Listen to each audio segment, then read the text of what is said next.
When the user completes an order and decides to send it as an SMS message to the pizza restaurant, our method sendMessage gets called.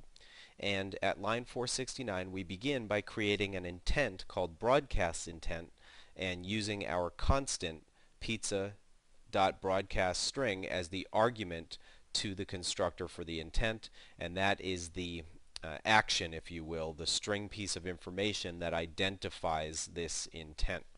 Now, we then wrap that intent into a broadcast intent by calling pendingIntent.getBroadcast. And basically what's going to happen is we're going to supply this to the SMS manager when we send an SMS, and this pending intent will broadcast the so-called broadcast intent when the SMS message is sent.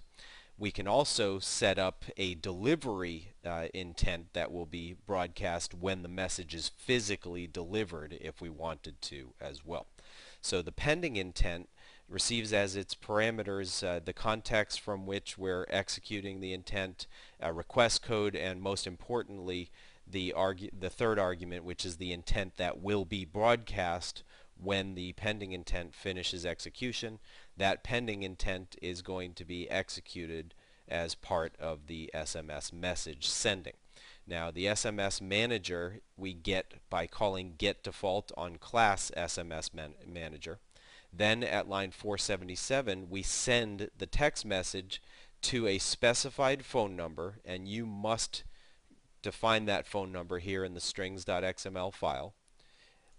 The next argument is the SMS center through which you want to send the message. If you supply null, it says to use the default SMS center. The third argument is the actual string that we want to send. The fourth argument is the pending intent that contains the broadcast intent that will be broadcast when the message finishes sending, and that does not mean it's been delivered.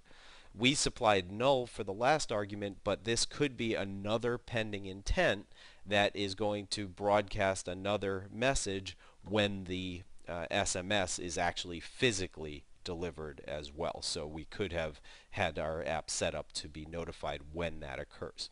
So we get the SMS manager, we send the text message, and then at line 481 and 482 we use our view update handler to display the final update text message on the screen, and this is the point at which we're now allowing the user basically to decide whether to place another order or to terminate the app.